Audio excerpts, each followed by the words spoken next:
Okay, so this segment, we're just talking about mainly how to identify yourself with calculating rates and understanding the rate book. One of the biggest things that we utilize here to get paid is the rate book. And as you're going through and practicing rates, make sure that you have a rate book or access to a rate book at all times. Doing so leaves you to the place to where everything that you need to know, any questions that you need answered, you'll be able to have them answered through this rate book. Going through understanding the amounts of coverages or the issuing amounts that we have is here. The plans that we have to offer is here. Accidental portion is here. Child rider information is here. Talking about the different units, one of the things you want to remember about the rate book is on page 4 of the rate book has a page in there for the accidental death and dismemberment riders. One of the things that a lot of agents miss repeatedly is the riders premium price changes by the age of the client. So you want to always make sure that you look at the accidental death and dismemberment page, especially if your clients start reaching over age 70, because the prices of the riders do change. Looking over here to understand the additional health questions that need to be asked in correspondence to the application. As you continue to go through the rate book, you see it talks about the maximum face amounts and the third-party verification process and application and underwriting process. So everything that you need if or may have a question about before you call home office, before you call your manager, spend some time reading and understanding the rate book. How you get advanced is here. All the different ways of getting advanced commissions is here. So if it's not in here, you don't get it advanced on it. It tells you if you get advanced on it or if you get paid as earned. One of the nuggets that I was always like to give agents, that if you don't get advanced on it, if corporate does not advance you on it, then it's probably not the best practice of doing business, which means debit cards, credit cards, money orders. Even though we do take them, you want to be very careful about how many of those you're actually accumulating on a monthly basis, because they can affect your persistency. Now, moving over more to the rate book, you start seeing the different pages of whether you're going to be able to quote somebody for final expense, whether you're going to be able to quote somebody for a 20 pay, or if you're going to be able to quote them for a modified 3-year and 2-year modified. Rates are all here in this rate book. So as you're going through this, make sure that you're identifying if you're on the right page. Make sure that you're not on the 20 pay page if you're trying to quote somebody for a final expense policy, or make sure that you're not on a final expense page when you're trying to give somebody the rate for a modified policy.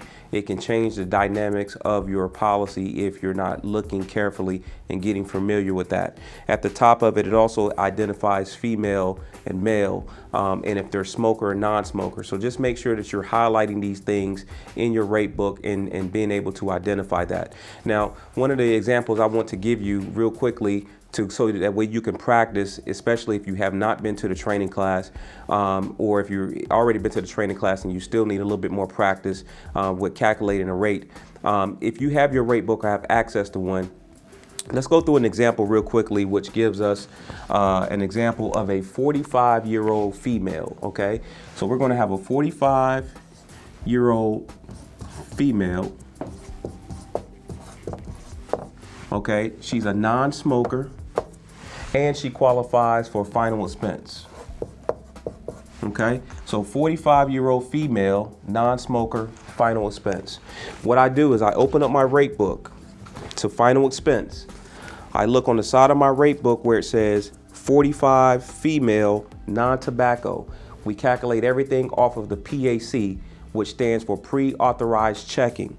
So for a PAC, female, 45, non-smoker, is $2.43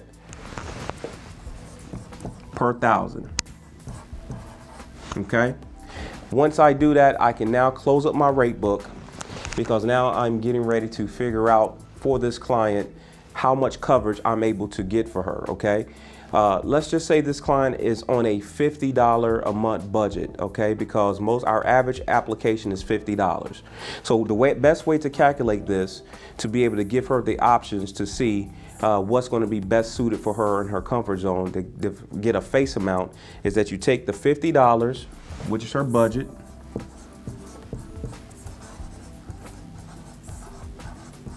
okay? So if she's on a $50 budget, you take the $50 and divide that $50 by the $2.43 or the PAC.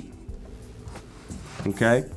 So if I divide the 50 divided by the 2.43, that means this client starts out with $20,000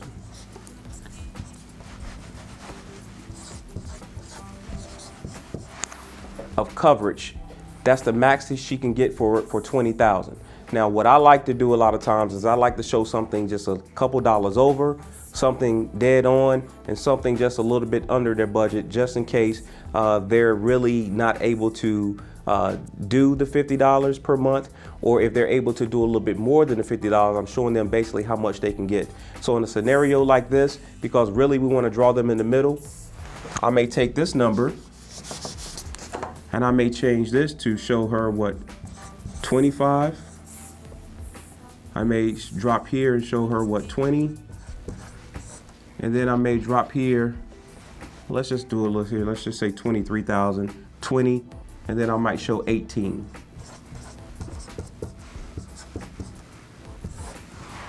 Okay.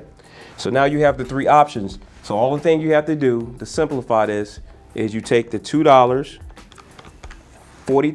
PAC and you multiply that by the whole numbers themselves. Okay, so $2.43 times 23, and then you add the $3 for the policy fee and $1 that we add for accidental death on every last policy. So an additional $4 is added into that. So this policy would be $55.89, and then when I add the $4, $59.89, which is a little over. I'll take the 20 times 2.43 plus the 4, 52.60. 18 times 2.43 plus the $4, 47.74. I now have three options to present to the client: $23,000 check, $20,000 check, or $18,000 check to their loved one. And I'm asking them which one of these checks do they want their loved one to receive. Once the loved one picks it, if she says, well, you know what, I really like to stay right around my $50 budget, I'm going to go with the $20,000, circle the amount, get the client to initial it, and that is how you begin to start the process of writing your applications. So what you want to do is just take this example, do different ages, do different numbers, different scenarios based upon their comfort level, and just calculate this, being able to get familiar with your rate book and doing some sample applications. So hopefully this is helping you just to kind of edify how to do the rates and how you really need to be looking at doing the rates and practicing that. So we'll be able to kind of dig more into this maybe in another segment, but we look forward to seeing you on the next video.